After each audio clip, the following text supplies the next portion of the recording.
Okay, thanks everybody. That was my mistake. We had changed the schedule, and I had sent that out in an email, but I didn't reiterate it this morning when I talked to everybody. So the schedule in your packets, well, that was from 3 weeks ago. So Barry Hutchison, which everybody is expecting right now, and is an awesome speaker. Freedom! He's tomorrow. So instead, you have to settle for Mark Dawson.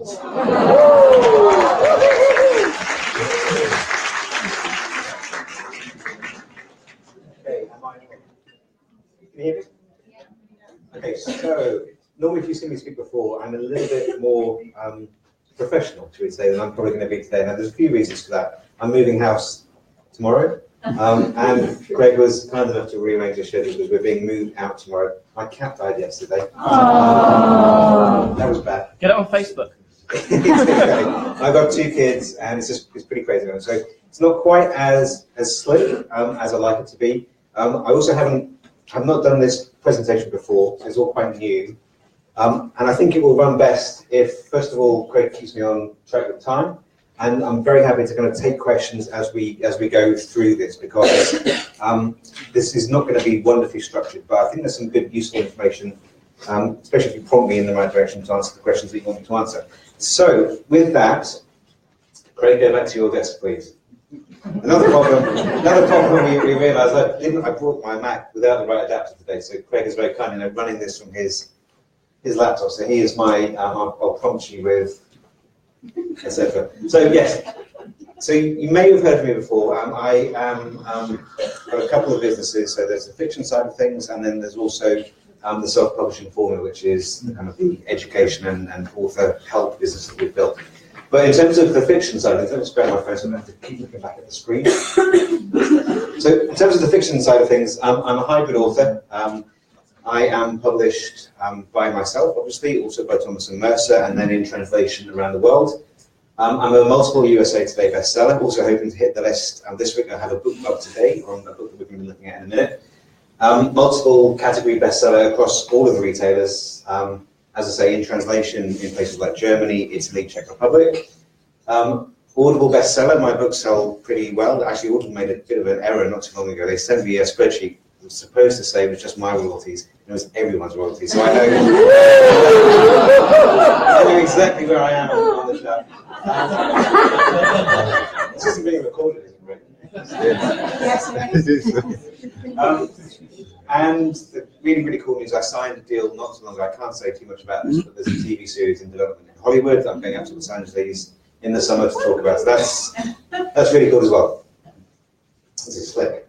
So, non-fiction side of things, we've taught, that's slightly out there, we've taught more than 2,000 authors in the 101 program, which is kind of a foundational program to get people started from the moment they finish their manuscript to getting it out there. And also in the program that I'm probably best known for, it used to be called Facebook Ads for Authors, it's now called Ads for Authors. That's what it says in the tin. It's things like Facebook Ads, AMS, BookBub CPM, and other bits and pieces. We've also, yesterday in fact, just launched a very short course competitively priced on doing your own covers. We have a weekly podcast on Friday, not as good as Joe's podcast. Where's Joe? There's Joe. Yeah. Not anywhere near as good as Joe's podcast, but pretty good, we think. So you can get that on Fridays. And we've done things like we partnered with Amazon for Young Storyteller. We've had the SPF Foundation in conjunction with Reedsy. Where's Ricardo? There he is, yeah. In conjunction with Reedsy, so we're giving the courses, and Reedsy have generously given some money to help authors who might not otherwise have been able to promote their books properly. So, next one. So this is all going to be very, see how unprofessional I am. I will translate truncated headlines, but the bottom line is, I was thinking about coming to do a Facebook ads talk, but you've had Michael talk to you, and I'm sure expertly on Facebook ads, so I thought I'd do something a little bit different. And what we're going to look at is an experiment that I started in December, which was to take some of my John Milton books, put them back into Kindle Unlimited, and just to see how I could promote those and see how that went. So we're going to be looking at that today. We're going to break it down into 3 fairly distinct sections. First of all, making the decision, then implementation, and then the results that I've had so far. Go for it, Greg. So first one is making the decision. So I wanted, first of all, to kind of de-risk this as much as I could, because although I love Amazon, Amazon is by miles and miles my biggest retailer. I also love Apple and Kobo and Barnes and Noble, not so much Barnes and Noble, but I love Kobo and Apple, and places like Dawson Digital with Dan, all those guys. And what I also didn't want to do was piss off my readers, because I've got quite a lot of readers who I wasn't sure would buy on Amazon, so I wanted to kind of de-risk that as much as I could. So what I did, and this, I haven't shown this before, was I surveyed my readers both on Facebook and through my mailing list. And this is what we saw. So this is on Facebook. So I put up a Facebook poll, and I probably got about 27 to 30,000 fans on Facebook. And the question I asked was, and you can't see that, where do you buy your ebooks? And 89% of people on Facebook told me that they bought their ebooks on Amazon. So you'll see the others there: Apple 4.1, Barnes and Noble 3.4, Kobo 2.4, Google 1.1. So this was the first thing that I did, and that gave me a reasonable amount of confidence that I wasn't going to be doing something really reckless by going back into KU with the Milton books. And then I do a survey of my readers every Christmas. It's one of the favourite things that I do throughout the year, and I think on my list is about 100,000 people now. So they all have got this survey, and of the people who answered this particular question, I wanted to know, first of all, are they in Kindle Unlimited? So you'll see there 22.4% of people were in, and 77.5% were not. So I knew immediately that around about a quarter of people would probably go to Kindle Unlimited and download those books. But I wanted to dig into it a little bit more. The next question I asked was, if you usually buy from iBooks, Kobo, or Nook, would you be prepared to buy from Amazon for certain books that you really like? Because I was very aware from some emails I get from readers, and also from just the general sense of things, that not everyone is prepared to buy on Amazon. There's lots of reasons for that. Some political, some just some people want to buy from local bookshops or smaller retailers. And I wanted to see how what the effect of that would be. So you'll see that my readers on my list came back to tell me 9 out of 10 of them would buy, if they didn't normally buy on Amazon, would buy from Amazon for a book that they wanted. So with all those 3 questions answered, I was reasonably confident that I wasn't going to be doing something foolish by going into KU. So my decision was that I would, I'm English and quite conservative, and I wanted to not go nuts. So I decided, given that there were 12 books in the Milton series, I kind of hedged my bets a bit. So I put the first 6 books into KU. So that's 6 books and 2 box sets, and I left the latter, I think 5 at the time, books wide. And the reason I did that was I also didn't want people who had started reading the books on another retailer to suddenly find they couldn't get the rest of the books. So I wanted to give them a chance to get the rest, so they weren't left high and dry. Then I took the decision to enroll them, press the button on the 14th of December last year. And this was what I did. So my aim in putting these books in was basically, the second point there is the key one. I wanted to make the books as visible as possible. And I had lots of conversations with lots of different indies, some doing really, really well on in KU. So someone like John Ellsworth, who writes legal thrillers, does a good 6 figures a month in KU with those books. Also spoke to David Gogren, who you probably all have heard of, and if you haven't, then certainly check David out. He's really good on the algorithm and things like that. So I wanted to, my main aim was to get those books, or at least the first book, as high as possible in the charts and as visible as possible, so that we could hit the popularity list and then start to drive Amazon's algorithm so that they could start marketing the books to KU subscribers themselves. And the way that I did that was to use a fairly heavy ad spend, or at least that was what I intended to do, because I know that the higher those books go, the more likely it is that Amazon's going to think these are books that will be suitable for people who look to buy thrillers that are quite like those books. So again, this is what happens. On December the 14th there, you'll see, very easy to see, but when I press the button, the Cleaner, which is the first Milton title, was at number 96 in the UK store. So that's pretty healthy as it was. And I can't remember what my next slide is, so let's hope this is professional. Yeah, press the button again, Craig. So you'll see there December the 14th at 96. So immediately, with no promo whatsoever, it doubled in rank. So it went to 43. Now, I can't tell you why that is. I have a suspicion that the algorithm gives some kind of preference to books that are in KU. That's pure speculation on my part, but I can't think of what else may have driven that. So a book that was just inside the top 100 goes into the top 50 with no, basically me just enrolling in KU. And then you'll see as we progress through December, the book goes to 37, 34, 31, 28, 26. The highest, which I think actually was yesterday, it's got to number 15 in the store. It's been in the top 20 now for about the last 10 days. So it hasn't gone below 20 for the last 10 days or so. And the lowest it's been in that period is 50 in the store. It was pretty good mine. So let's look at some of the things that I did to increase that rank and to keep it as steady and as high as I could. The first thing was by going to AMS, so Amazon Marketing Services ads. And this is in January, so we're going to get to January's figures in just a minute, but the tactics were the same for December and in January. So in January, on AMS, I spent just shy of £5,000 on ads, usually to the first one in the series, but sometimes to a box set. Now that brought in revenue of just over £4,500. So did Michael talk about some read-through and things like that? Yeah, okay.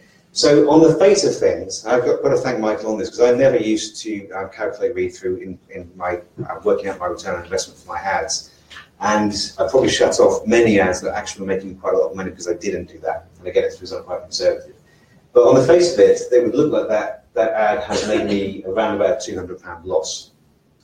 It sold 1,700 units. And when you factor in the fact that I'm reasonably confident that the first book in my series is not worth 35 pence when I make a sale, it's actually worth around about £5. The actual read-through value was just shy of 7,000, so that's a return on investment of 44%.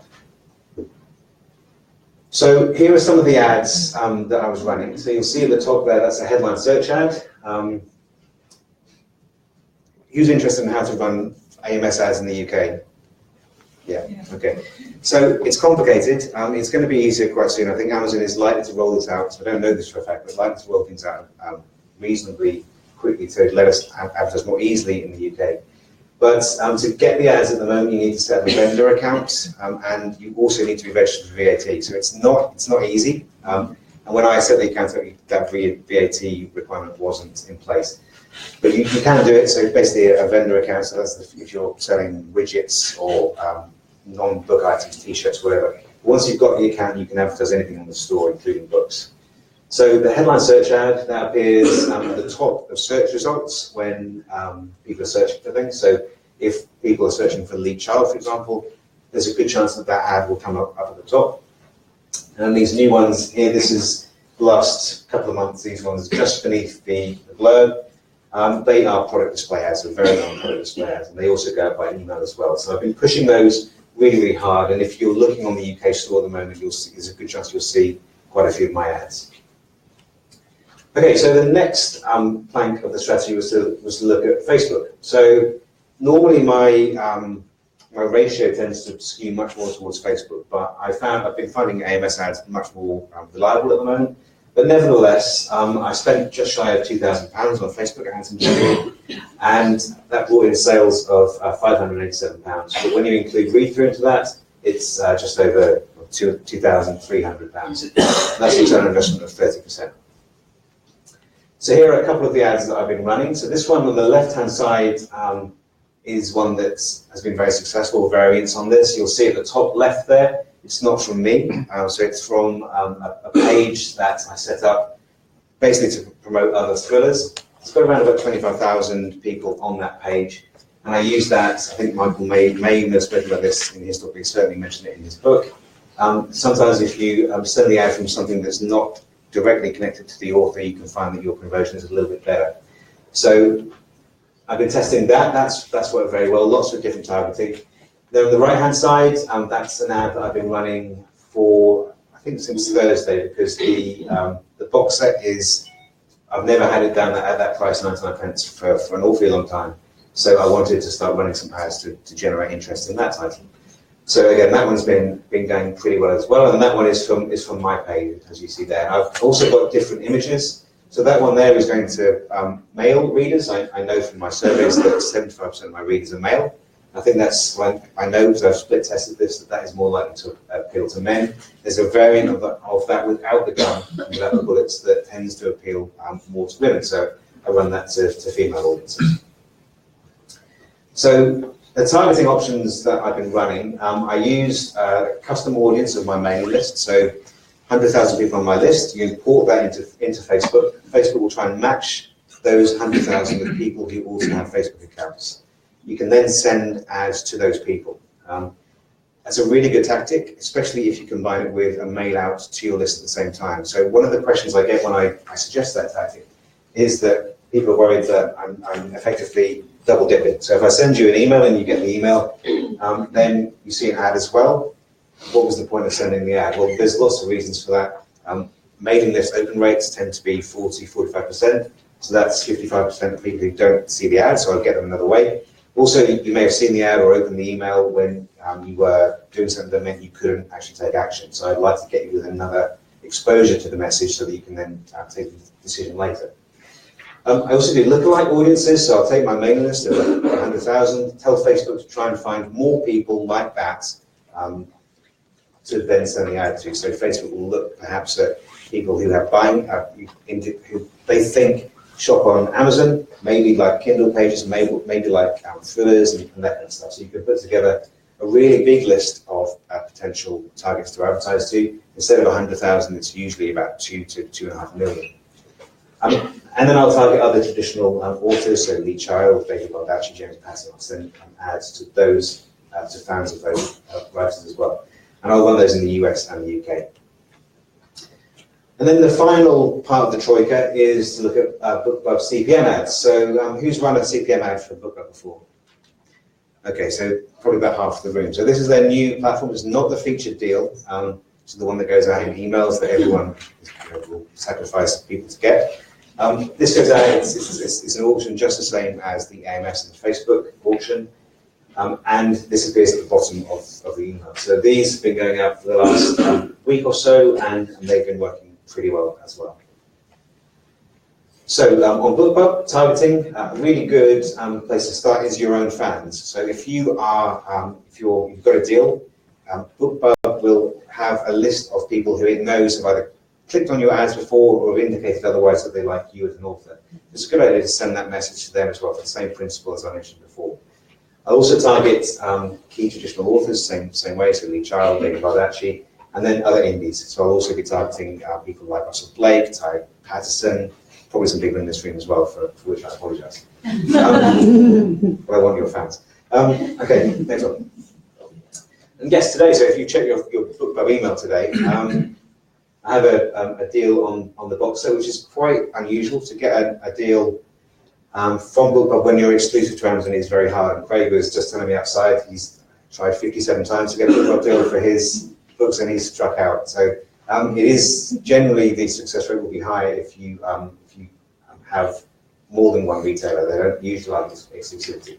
So that's running today, and the intention with that is to really drive the visibility of that box set. So because of the ads I've been running, it's sitting around about 1,000 in the US store and about 120 in the UK.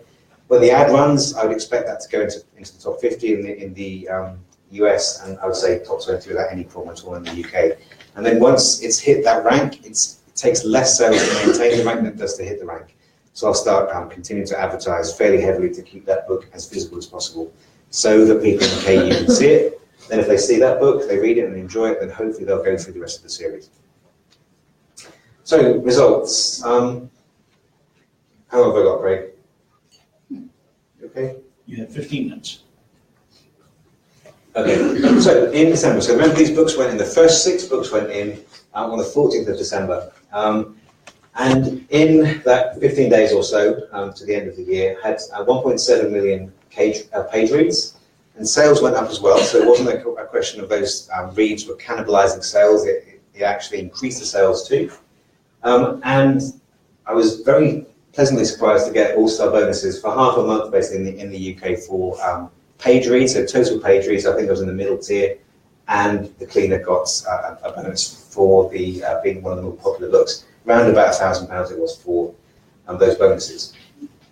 Now, if we look at the last 90 days, you'll see where the big arrow is. That's where I switched on when I push the button and put those books into KU.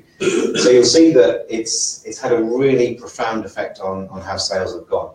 So if you go to the next one, Craig. Thank you. So progress has been steady throughout the month. Interestingly, the growth has been mostly in the UK. So about 80% of my sales in January were in the UK. Now, normally, that's the other way around. I tend to do very well in the US. So the US has been steady, so it's not decreasing. In fact, it's gone up a bit. But growth has been marked in mostly in the UK. And because things have gone as well, better than I thought they would, I've actually taken the decision to add in another 3 books. So there's the first 9 books now, and 3 box sets are now in KU, leaving the last couple out. But I'm pretty sure it won't be too long for us to basically get all in with the lots of books in KU. So 9 titles. In January, had 6.8 million page reads, which for Michael will be like a small change probably, but it's still pretty good from a standing start. Sales have gone up 78%, which is something that I was particularly pleased to see. So it wasn't again a case of those reads cannibalizing sales. Sales have actually gone up too, and it's nailed on that I'll get also bonuses in the UK. I think probably in the top 5 from what I can work out. Is that KU strictly UK, or is that worldwide? That is worldwide. Okay. Yeah. So if are you typically 83% US, 10 to 12, or 15 UK, or what? Sales-wise, over the last 18 months or so, it would be around about 65-35 US to UK.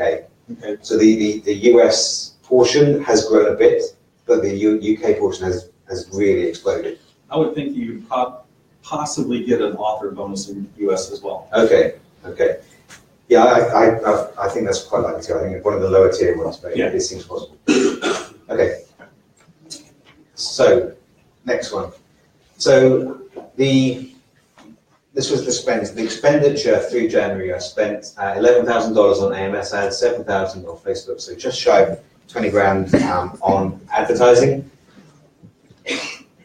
Well, that was the result. So, $86,000 through 1 month on those, mainly on those 6 books, 9 books when you look at what happened towards the end.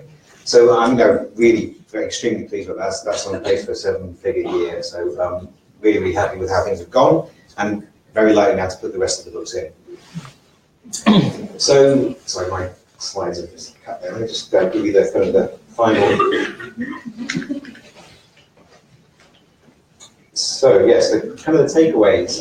Visibility is, I knew this would be the case, but it's demonstrated. Visibility is really key to a successful introduction to KU. So it is worth perhaps investing a little bit up front, perhaps in a 99-cent or 99-pence book, to get the book reasonably visible before you actually put the books into KU. I suspect, as I said, there's some kind of bonus that is hard to quantify from books being in KU. It isn't necessarily speculative to accumulate, so you're going to need to spend a little bit in order to on advertising to get that book out there. But you don't need to spend 20 grand. Obviously, you can spend whatever you can afford, and then reinvest the money that you made in that particular month, and then spend a bit more on ads the next month. You should advertise on all channels. So the ones, as I've mentioned, the ones that are really key right now. AMS is very important. Facebook. Some people will tell you that Facebook ads are dead. Don't believe them for a minute. They're still really, really effective, especially with the algorithm change that was mentioned a couple of weeks ago. Definitely need to go on Facebook. And BookBub CPM ads are really good as well. And then listen to people like Michael and be very careful to calculate what you think is a reasonably accurate idea of your read-through. So this is only going to be applicable if you write in a series, but just think about it from typical reader behavior. If you read the first book in the series and you like it, what book are you most likely to read next? It's probably going to be the second book. So that is definitely a phenomenon that you can see happening and measure to an extent. I think, yeah, that's pretty much it. So I've got 10 minutes. If you've got any questions, I'll be very happy to answer them. Right back there. I wanted to know about the issue. How do you calculate how long a period you leave the readers to read? Longer is better. So the more data you have, the more accurate it will be. But you could do it over a month. I would say do it over a year.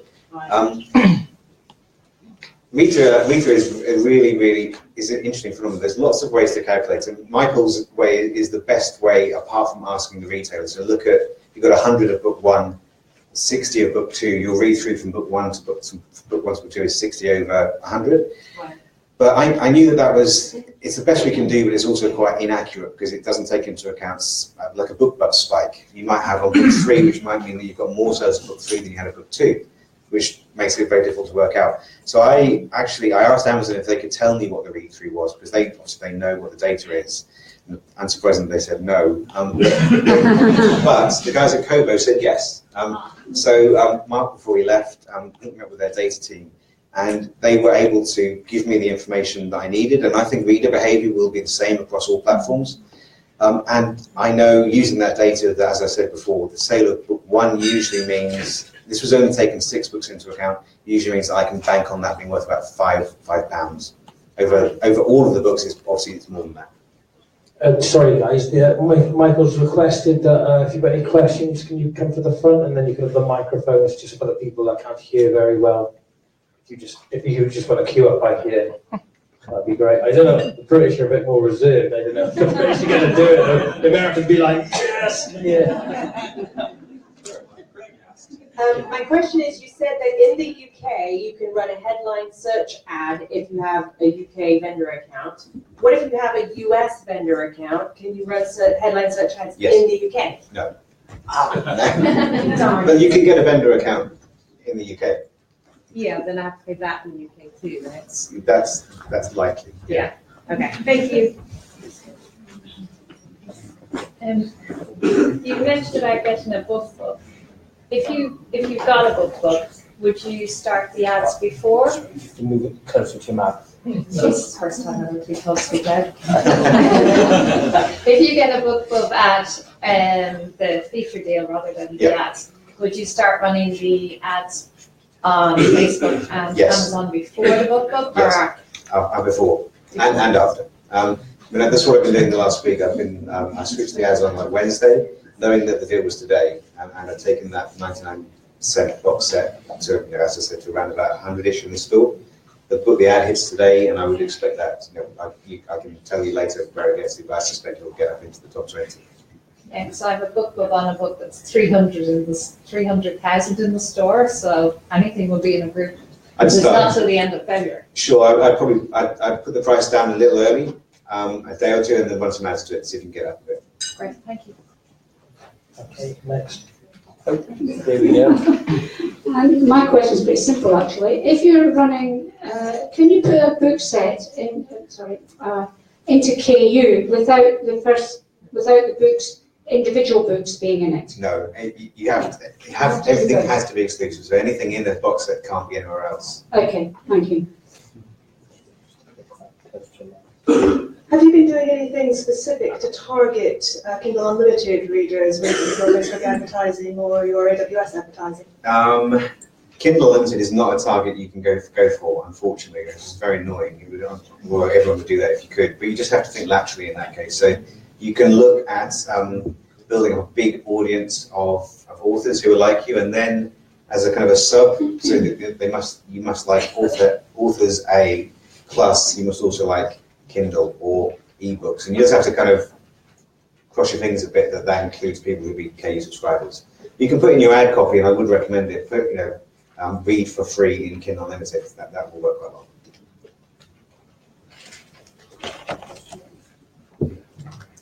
Are both the box set and the standalones in KU? Yes. And do you see a difference in which ones actually have the read through, or not the read through, but the actual reads? The reads. The first one is the most read, and that's because most of my ads are pushing towards that. But I'll keep an eye on that. What I don't want to do is find that everyone just goes to the box set, because I'd rather I think arithmetically it'll be better for me financially if they go through them one by one. I think I'll get more reads that way, but at the same time, it's probably not a big deal. Because I noticed that when I put my box set most of my KE reads are on the standalones, not the box set, even the book are in. Yeah, yeah. And then just a question on Amazon's rules. If you put the box set in on Kindle Unlimited, can you put the standalones? Or can you go wide with the standalones? No. Keep it quite clear for now. Yeah. Do you use the countdown deal promotion days or the free promotion days? I would have done. I was really irritated with this because obviously you go to the KCDs. If I'd done that on the box set, I would have been getting 70% off of 99. As it is, because BookBub gave me worldwide deals, so including Australia and Canada, I couldn't. You can't do KCDs in Australia and Canada, and you can't set two different prices with two different royalties. So I just had to, in the end, just kind of go, fuck it, and put it. So let's put it down to 35 cents across, so 99 across the board. So you did the countdown deal then? No, I didn't, because you can only do countdowns in the UK and the US. So the alternative would have been to email BookBub and say don't run the deal in Australia or Canada, but I don't like pissing BookBub off, so I decided to just go for it. We've established that with Michael, the audience likes the word fuck, so you're quite great. Excellent. Crack on with that. We're way past that barrier, aren't we, Michael? So I thought that was fuck, but can I just quickly ask you? On Facebook, you mentioned Amazon's golden box sets. What on earth are those? Gold box. Yeah, what are those? Yeah, so I put a post out in the SPF community. Amazon has lots and lots of different merchandise promotions. So you have things like the KDD, so the Kindle Daily Deal, Kindle Monthly Deal. So these, if you get an email from Amazon saying, would you like to be in one of those things, just say yes. No bad things happen on those deals. But what they also occasionally do is they do what they call gold boxes. And I've only had one before. They're very heavily merchandised, so it's not algorithmic. You probably have to know someone at Amazon to get that. So I think it's in about 6 weeks' time, there'll be an email going out in the UK which will have will only have my books in it. They'll all be down to 99 pence, and I'll get 70% on all of those. And the last time I did that was the day I was going on holiday, and within an hour I paid for the holiday. So they're very, very effective. So we'll see how I'll report how that goes. So my question is about the AMS ads. How many did you put up in the end, and what was the average click-through cost per click run? An average, that would be possible. I run about 600 or 700 at a time. Wow.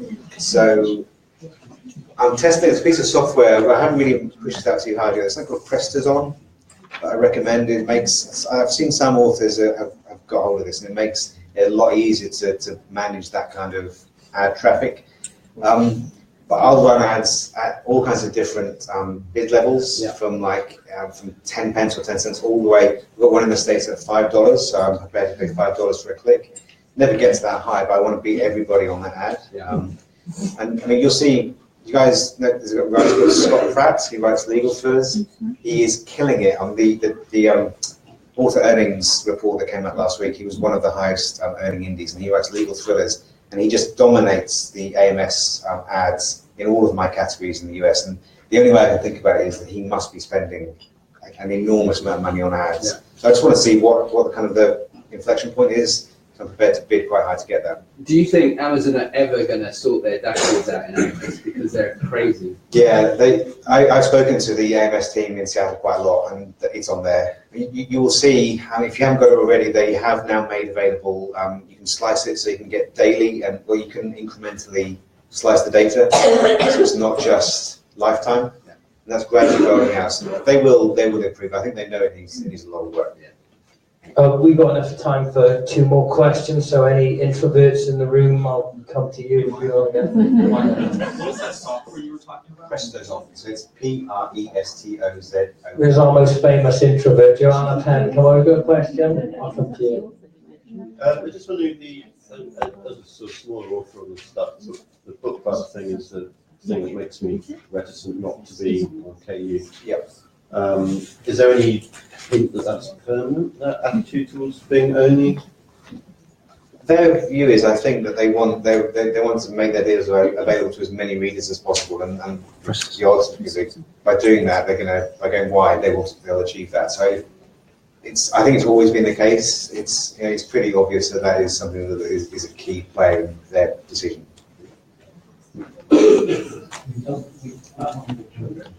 What is the program you said, please, It's Mark? called Presto Zon. So it's quite expensive. It's about $30 a month. And I'm testing it a lot, and they're rolling out and improving it, but it makes it a lot easier. It's much better than the Apple dashboard. Okay, last question here now. Mark, is it okay if I ask like the room a question? Yeah, of course. Yeah. Okay, so how many of you who are either wide or were thinking of going wide because you're starting out, who just changed their minds today, hearing what Mark's been telling us?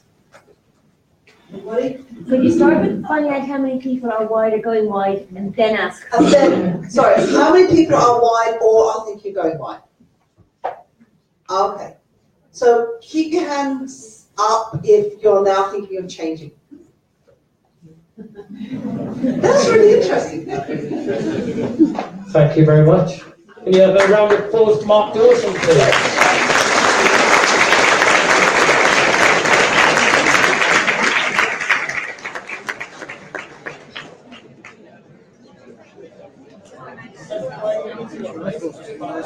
Yeah, certainly does.